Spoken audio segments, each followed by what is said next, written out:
வணக்கம், வாழ்க வளத்துடன். என்னோட பேர் ராஜபூபதி, நிறுவனர் மற்றும் பயிற்றுனர் ரேடியன் ஐஏஎஸ் அகாடமி. இப்ப ரீசெண்டா தொழிலாளர் நலத்துறை அவங்க ஒரு ஜியோ போட்டிருக்கிறாங்க. இந்த லேபர் வெல்ஃபேர் டிபார்ட்மெண்ட் எந்த போஸ்ட்டுக்கு அப்படின்னா direct recruitment to the post of assistant commissioner of labour, தொழிலாளர் உதவி ஆணையர், அவருடைய நேரடி நியமன தேர்வுக்கான. ஸோ இதன் மூலம் பாத்தீங்கன்னா டிஎன்பிஎஸ்சி இந்த போஸ்டுக்காக படித்து கொண்டிருக்கின்ற மாணவர்களை மன உளைச்சலுக்கு உள்ளாக்கி உள்ளது. இந்த போஸ்ட்டுக்கு பாத்தீங்கன்னா இப்ப புதுசா இவங்க வந்தாங்க, இதுக்கு மாதிரி பண்ணாங்க அப்படின்னா பிரச்சனை இல்லை. இது ஏற்கனவே நோட்டிபிகேஷன் வருது, அதுக்குரிய சிலபஸ் மாத்தினாங்க, அதுக்கப்புறம் இப்போ ரிவைஸ்டு சிலபஸ் வேற போட்டாங்க. சரிங்களா? அந்த social and sociology and labour acts அதுக்கு போட்டாங்க. அப்போ இவங்க என்ன பண்ணிட்டு இருந்தாங்க அப்படின்னா, அப்போ ஆஸ்பிரண்ட்ஸ் எனக்கு தெரிஞ்சு கடந்த ஒரு 3-4 வருடங்களாக, அதற்கு மேலேயுமே பாத்தீங்கன்னா நோட்டிபிகேஷன் வந்ததுக்கு அப்புறம், லாஸ்ட் நோட்டிபிகேஷன் வந்ததுக்கு அப்புறம் பாத்தீங்கன்னா இதற்காக தங்களை தயார் பண்ணிக்கிட்டு இருக்காங்க. இதுக்கு முன்னாடி கொரோனா பீரியடுக்கு முன்னாடி வந்தது. ஸோ இதற்காக அப்போ பாத்தீங்கன்னா இதற்காக தனியா போய் படிச்சுட்டு இருக்காங்க. ஸோ அப்படிப்பட்டவங்களை பாத்தீங்கன்னா இப்போ இந்த ஜியோ மூலமாக சில மாற்றங்கள் கொண்டு அவங்கள மன உளைச்சலுக்கு உள்ளாக்கிட்டு இருக்கிறாங்க.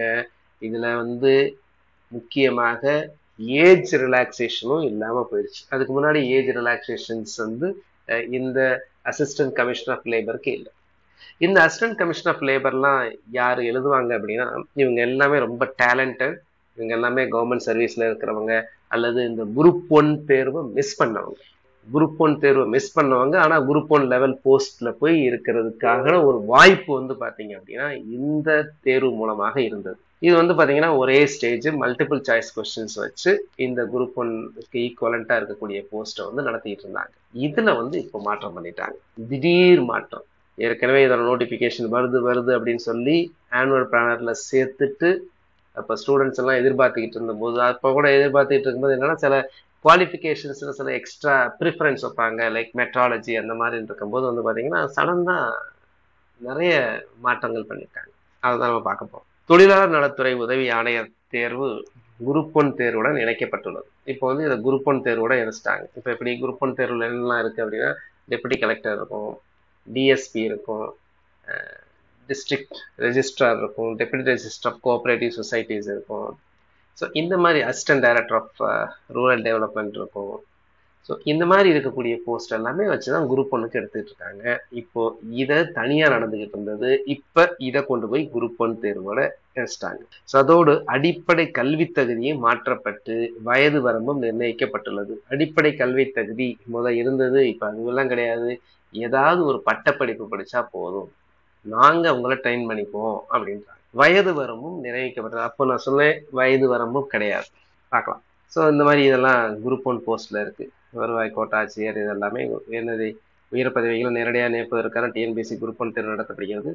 இதே அந்தஸ்துல உதவி வன பாதுகாவலர் பணிக்கு குரூப் 1A தேர்வும், இந்து சமய அறநிலையத்துறை ஆணையருக்கு குரூப் 1B, அப்புறம் டிஓக்கு குரூப் 1C, இந்த மாதிரி இதெல்லாம் நடந்துட்டு இருக்குது. இதே மாதிரிதான் இந்த தொழிலாளர் நலத்துறை உதவி ஆணையர் தேர்வும் நடத்தப்பட்டு வந்தது இது வரைக்கும்.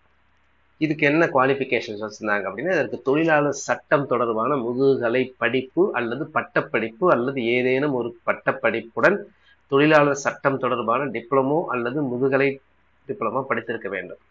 ஸோ இதுக்காக, இது இல்லாதவங்க நிறைய பேர் டிகிரி படிச்சிருப்பாங்க. இதற்காக அவங்க எல்லாமே நிறைய பேர் வேலை பார்த்துட்டு இருக்கவங்க பாத்தீங்க அப்படின்னா லீவ் போட்டுட்டு கஷ்டப்பட்டு இந்த படிப்பை இந்த எக்ஸாம்ஸ்க்குனே படிச்சாங்க.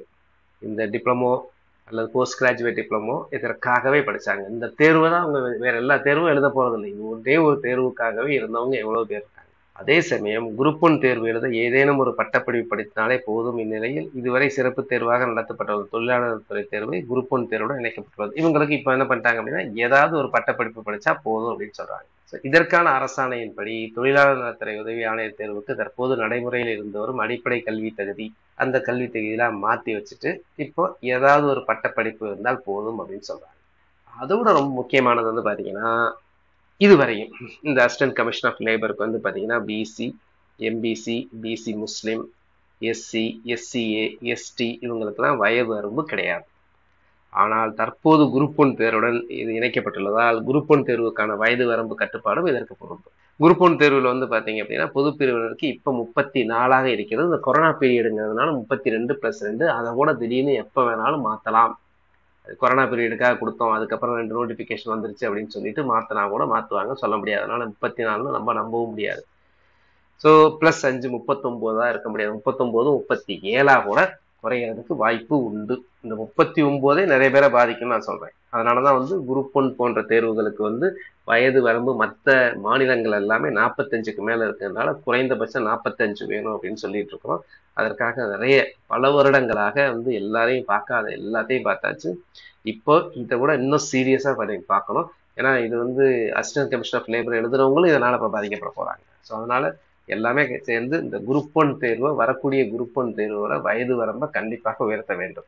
ஸோ டிஎன்பிஎஸ்சி வருடாந்திர தேர்வு அட்டவணையில் கடந்த 2 ஆண்டுகளாக அதற்கு மேலேயுமே 2 ஆண்டுகளான்னு சொன்னாங்க, அதற்கு மேலேயுமே தொழிலாளர் நலத்துறை உதவி ஆணைய தேர்வு இடம்பெற்றும் பின்னர் அதிலிருந்து நீக்கப்பட்டும் தேர்வு நடத்தப்படவில்லை. அப்படின்னு என்ன பண்ணுவாங்க, சரி நடத்துவாங்க, அதுக்கப்புறம் சில கவர்மெண்ட்ல இருந்து சில கிளாரிபிகேஷன்ஸ் வர வேண்டி இருக்கு அப்படின்னு சொன்னாங்க. இல்லை கேஸ் நடந்துகிட்டு இருக்கு, இன்னும் நிறைய வேக்கன்சியோட வரும்னாங்க. வேக்கன்சி நிறைய வரப்போகுது. இத்தேர்வை எதிர்பார்த்து தொழிலாளர் சட்டம் தொடர்பான முதுநிலை பட்டப்படிப்பு படித்தவர்களும் தொழிலாளர் சட்டம் தொடர்பான டிப்ளமோ படிப்பை பட்டதாரிகளும் படித்து வருகின்றனர். நிறைய பேர் படிச்சுட்டு இருக்காங்க. சொல்றேன், இந்த மாதிரி ஒரு படிப்பு படிக்கிறதுக்கு வந்து எவ்வளவு கஷ்டம் அப்படிங்கிறது உங்களுக்கு தெரியும். அதாவது வேலை பார்த்துக்கிட்டே படிக்கும்போது. இந்நிலையில் தேர்வு திடீரென குரூப் 1 தேர்வுடன் இணைக்கப்பட்டு வயது வரம்பும் கொண்டு வரப்பட்டிருப்பதால் இவர்கள் அதிர்ச்சி அடைந்துள்ளனர். உதவி ஆணையர் தேர்வை எதிர்பார்த்து கடந்த 2 ஆண்டுகளாக படித்து வருகிறோம்.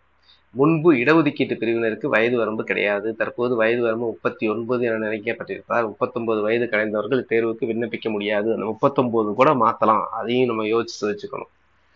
தொழிலாளர் சட்டப்படுத்த படிப்பவர்களுக்கு வயது வரம்பை தளர்வு அளிக்க வேண்டும். கண்டிப்பா ஒண்ணு என்ன பண்ணணும், இவங்க தொழிலாளர் படிச்சிருக்காங்களே, இதுக்காக படிச்சவங்களுக்கு வயது வரம்பு தளர்வு கொடுக்கணும். மினிமம் ஒரு 45ஆவது கொடுக்கணும். இல்ல வந்து நோ ஏஜ் லிமிட் அப்படின்னு கொடுக்கறதா நல்லது. நோ ஏஜ் லிமிட் கொடுக்கணும். அவ்வாறு இல்லாவிட்டால் வயது வரம்பு தளவை குறைந்தபட்சம் ஒன் டைம் கொடுக்கலாம்ல, ஒரே ஒரு டைம். இந்த மாதிரி கொடுப்பாங்க எக்ஸாம்ஸ்ல, சரிங்களா? ஒரே ஒரு டைம் யூபிஎஸ்சில கூட கொடுத்தாங்க. ஒன் டைம் வந்து ஏஜ் ரிலாக்ஸேஷன் நீங்க வந்து எழுதிக்கலாம். இது வந்து இந்த தேர்வுக்காக ப்ரிப்பேர் பண்ணிக்கிட்டீங்களோட நியாயமான கோரிக்கை. இதை வந்து தொழிலாளர் நலத்துறை அரசு கண்டிப்பாக பரிசீலிக்க வேண்டும். திரும்ப சொன்னதான், இதற்காக இந்த ரொம்ப நாளா ப்ரிப்பேர் பண்ணிட்டு இருக்கிறாங்க. அது மட்டும் கிடையாது, அவங்களுடைய ஆம்பிஷன் இது, சரிங்களா? நம்ம வந்து எப்படியாவது ஒரு குரூப் 1 லெவல் போஸ்ட்டுக்கு போகணும் அப்படின்ட்டு நிறைய பேர் எதிர்பார்த்து இதற்காக இந்த அடிஷ்னல் குவாலிஃபிகேஷன்ஸ் படிச்சு வச்சிருக்கவங்களை வந்து இது அரசு வந்து பாத்தீங்கன்னா ஒரு நம்பிக்கை துரோகம் செய்யற மாதிரி இது. அதனால கண்டிப்பாக இவர்களின் நியாயமான கோரிக்கையை அரசு பரிசீலிக்க வேண்டும். நன்றி.